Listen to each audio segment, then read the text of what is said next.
I am Ankit Vithalani, and I'd like to talk about current state of Indian economy and political scenario, July 2013.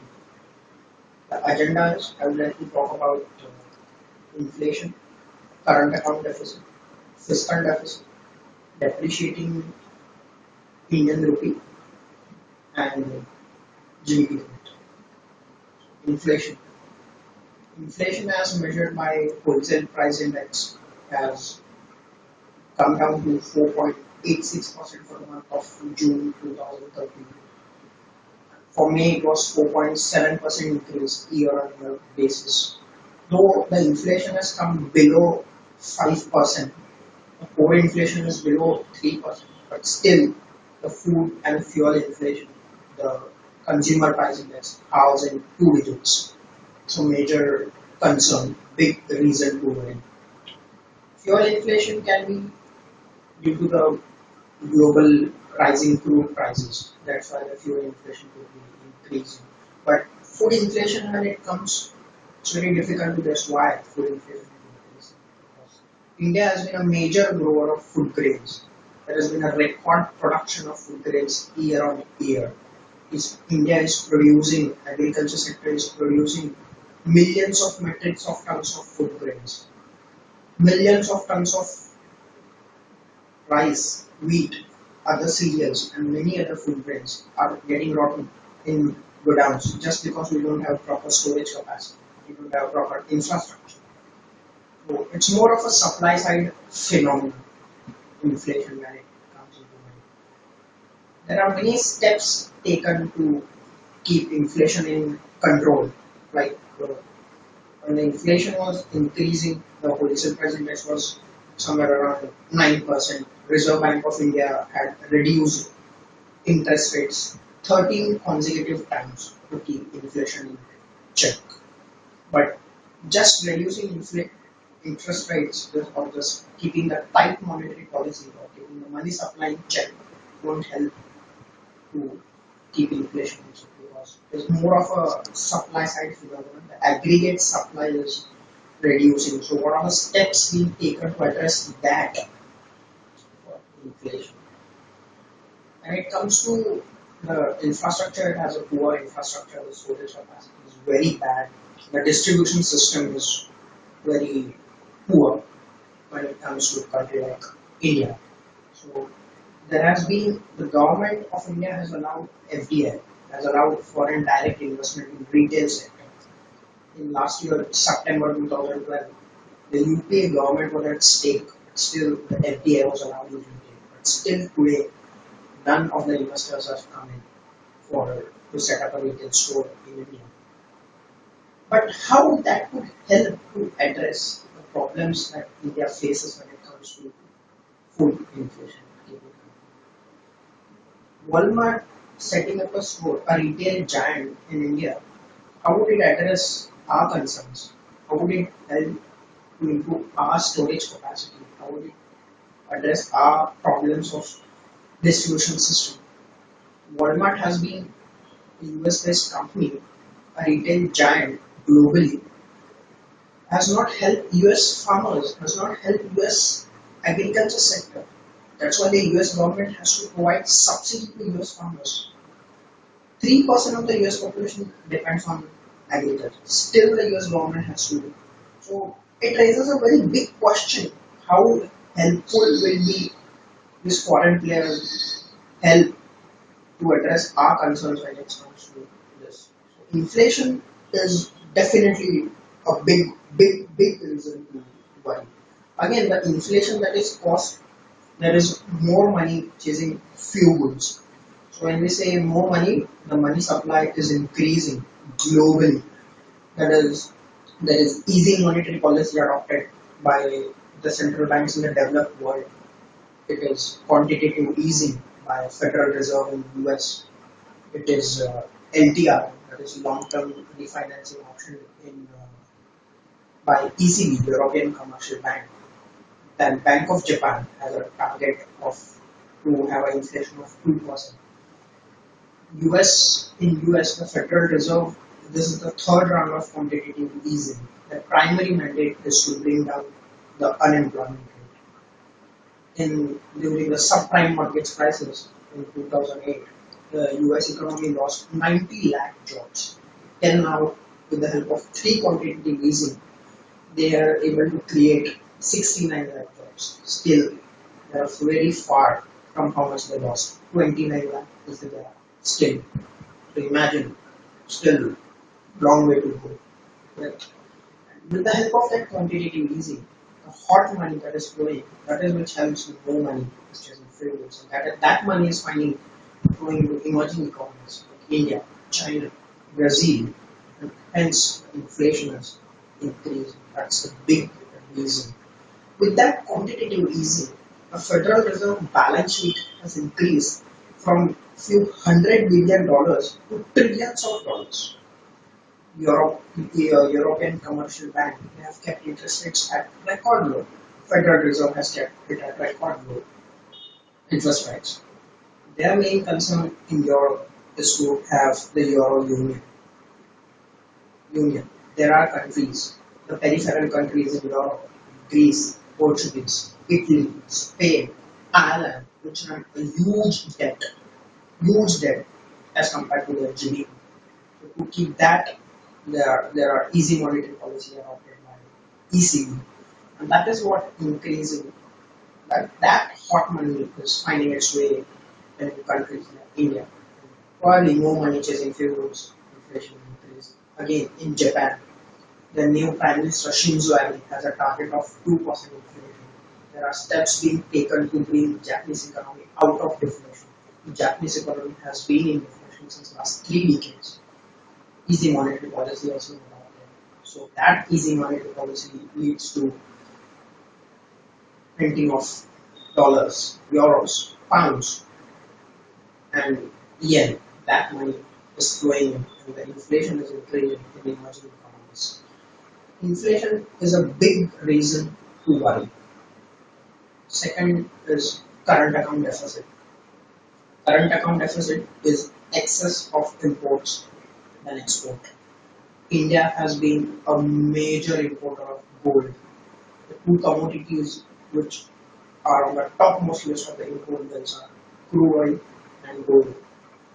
Crude, 70% of the India's requirement for crude oil is imported. Gold, Indians are savvy for gold when it comes to gold. Gold is considered to be an hedge against inflation. 70% of India's population live in rural areas. The two avenues for investment for villagers in India, one is land, which is the most illiquid asset that you could ever invest. Other is gold. So your investment, your money, your saving is locked in some dead asset, which is not of any productive use. So hence, your current account, this as the current account deficit increases. If that saving is turned into, is put in some bank, fixed deposit, maybe insurance company buying insurance policy, mutual fund, maybe investment in stocks, equities, that could go into a productive use to help the GDP to grow. But that is locked in this, which is increasing the current account deficit. Current account deficit for the fiscal year 2012 to 2013 was 4.8% of GDP. In the second last quarter, from October 2012 to December 2012, the current account deficit was 6.7% of GDP, which was one of the highest ever in that we ever have. So, what is the source of financing that deficit? Till now, the source of financing that deficit is the hot money. As told previously, the easy monetary policy adopted by the central banks in developed economies, that money is flowing down, and which that is used to finance the deficit, the current account deficit that India has. But that you cannot rely on that hot money. That could change its way anytime. So what is the reason? How can that be addressed? Government has of India has come up with FDI. They have allowed FDI in various sectors: retail, telecom, pharma, defense. To increase the FDI limit, in telecom it has decided to increase the FDI limit of 100%. That could be the stable source to finance the current account deficit. But the main reason is the environment, the business investment environment. And Indian corporates are not investing rupees. Why would a foreign investor invest dollar? Why would he invest euro, pound, yen? Why would they invest? There has to be a business environment that is created to make investment. When the government on one side is taking all these reforms to allow FDI in various sectors, on the other side was recently the ArcelorMittal who has pulled out its investment of setting up a steel plant in Odisha. That was one of the biggest FDI, 50,000 crores they are pulling out. 12 million tons of steel to be produced annually. POSCO, South Korean major steel producer, has pulled out from Karnataka 30,000 crores. These are the two big FDIs that are getting pulled out. Here the government is working very hard to allow FDI. But when Indians are not investing in rupees, why would a foreigner invest in foreign currency? A big question. But agree, that is the stable source to finance current account deficit that India runs. But again, when it comes to retail sector, it was very twisted to open up the FDI sector. Some states which are ruled by Congress had allowed were open for FDI in retail, but some states ruled by BJP were not open, like Gujarat, Madhya Pradesh. So now elections, general elections, just few months away in 2014. There's a big question: why would a retailer set up a store now in India? If the BJP comes to the power at center, against the policy would be changed. It's a big question. So it's very doubtful if any foreign investor would make up his mind for an investment in India. The reason is very, very fishy. It's very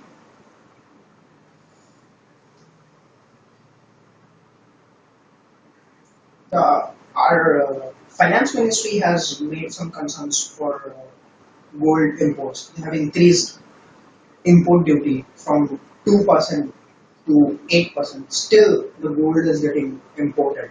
That gold is a very dead investment that is going in gold. It is very, Indians are very savvy for gold jewelries, for ornaments. It's very difficult to take that investment out and make it good. RBI has come up with inflation indexed linked bonds where your savings would be matched with the inflation, because the people investing in real estate and gold have a mentality that the real interest rates in India happens to be negative. Like if one invests in fixed deposit, would end up saving 8%, 9%, whereas the inflation is growing much more than that. The real interest rates happen to be negative. Whereas the investment in gold fetches your fair returns. In real estate, gives you phenomenal interest. Look at the real asset prices in India. It's an asset bubble created. Just a piece of land for few square feet, you have to pay crores. It's very difficult how it could be. So that is why the real interest rates comes to negative. People tend up investing in gold. That RBI has come up with inflation index now. P. Chidambaram has announced that he would auction some 10,000 to 12,000 crores of bond, inflation linked bond for this fiscal year. But let's see how does it turns out when it comes to. So current account deficit, again a major reason. Fiscal deficit. Fiscal deficit, the government had managed to bring the fiscal deficit below 5% of the GDP. Fiscal deficit is excess of government spending than saving.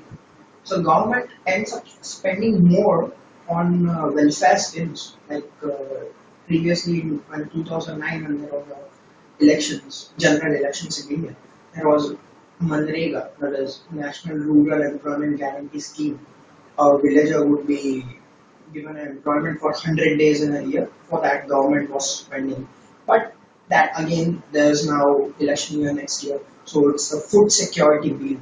It has been passed through the ordinance way in the legislative house in India.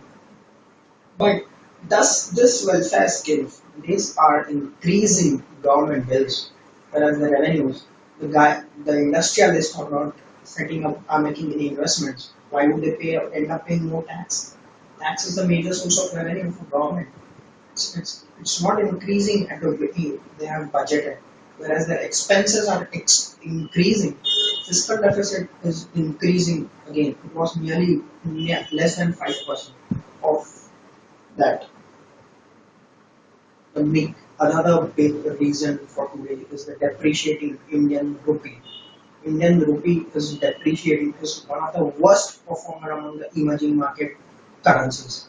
The Indian rupee started depreciating since in August 2011 when Standard and Poor's downgraded US credit rating. It was the first time when US credit rating was downgraded. Had a top-notch credit rating and it was downgraded. At that time, the rupee was some trading around 45, and since then it started depreciating. The main reason for when the US credit rating is downgraded, the US Treasury is downgraded, is no more considered to be the safest investment haven as it is considered to be. So people end up buying dollars. They would say, if I don't hold a US Treasury investors, I would save dollars. It is internationally accepted currency. I could pay my import bill anyway with this dollars. So dollars were in demand and hence the dollar started appreciating against many major currencies since then. And again, it is now where the rupee has crossed 60. It has went to an all-time low about 61. Just now, in when May 2012, when there was a news from Federal Reserve Chairman Ben Bernanke that they would taper the bond buying program. Their Federal Reserve is buying $85 billion of bond every month because they have a mandate to reduce the US employment rate just to get back US economy on growth. $40 billion is bought every month for the fresh bonds and $45 billion is the mortgage bonds that is being bought. So with that news, equities market crashed, bond markets crashed. The yields on a benchmark bond globally has increased. Yield on US Treasury is around 2.5%, which is very high. In everywhere in Euro region, again, the yields have increased. Rising interest rates means the economy is stabilizing. You can have a view of that. So with that news, the markets crashed. Again, the rupee has depreciated. The countries, the emerging economies with a high current account deficit that had the most, they were the ones who felt more heat with this news of quantitative easing. Their currencies depreciated a lot, and amongst that, a country like India, which ran a huge current account deficit, definitely the rupee depreciated nearly 10%, because it went around 61. So, what does the depreciating rupee mean? When the rupee is depreciated, when you're running a current account deficit, your imports are more. So you end up paying more dollars. Your imports are getting costlier. When you have a big domestic problem of inflation, that's the big reason. So you're importing inflation. That's it. A depreciating currency can help an economy like China, which is where exports are, which is much more based on exports. So when your exports are more, if your currency is depreciating, that is available to you. That you will end up getting more foreign currency for what you are paying. But in case of India, it is totally different. India runs a current account deficit. India has a problem of inflation. So depreciating rupee is a big reason again. To address that, Reserve Bank of India and Finance Ministry has definitely taken a few steps. Don't think RBI would go ahead with reducing interest rates like they have done in the past 2 or 3 instances. Because if the interest rates are high, then the investment would come in. And so it's very difficult to say to stop the depreciation of rupee. There are concerns that are raised and they are being fiscal okay, inflation is done, current account deficit, fiscal deficit, depreciating rupee, growth, GDP growth. Indian GDP growth has fell to a decade low of 5%, has reduced to 5% for the fiscal year 2012 to 2013. The GDP growth fell to 5%, which was a decade low. The four components of GDP: government spending, investments, saving, and net exports. Out of that, government spending is huge, but the fiscal deficit is huge. Net exports, current account deficit is high, so that component is negative exports. Investments is stale. There is no reform. No industrialist coming up. Like industrialists like Reliance Industries, Infosys, many industrialists are having piles of cash in their balance sheet. They have tens of thousands of crores buying IPO, but they are not investing because the environment is not favorable. Why would they? Land acquisition happens to be a worry. Environment clearance happens to be a worry. Setting up an industry is a big problem. So investments is definitely saving is more than 30% of the GDP, but that saving is going in gold and real estate, which is not productive. That saving should go in some financial instrument, which should be of productive use, which would help GDP to grow. GDP has come down to at a decade lows. Again, all these factors, the depreciating rupee, the current account deficit, if two things are addressed properly, definitely Indian economy would out from the woods and would back to its growth trajectory. That's it. Thank you.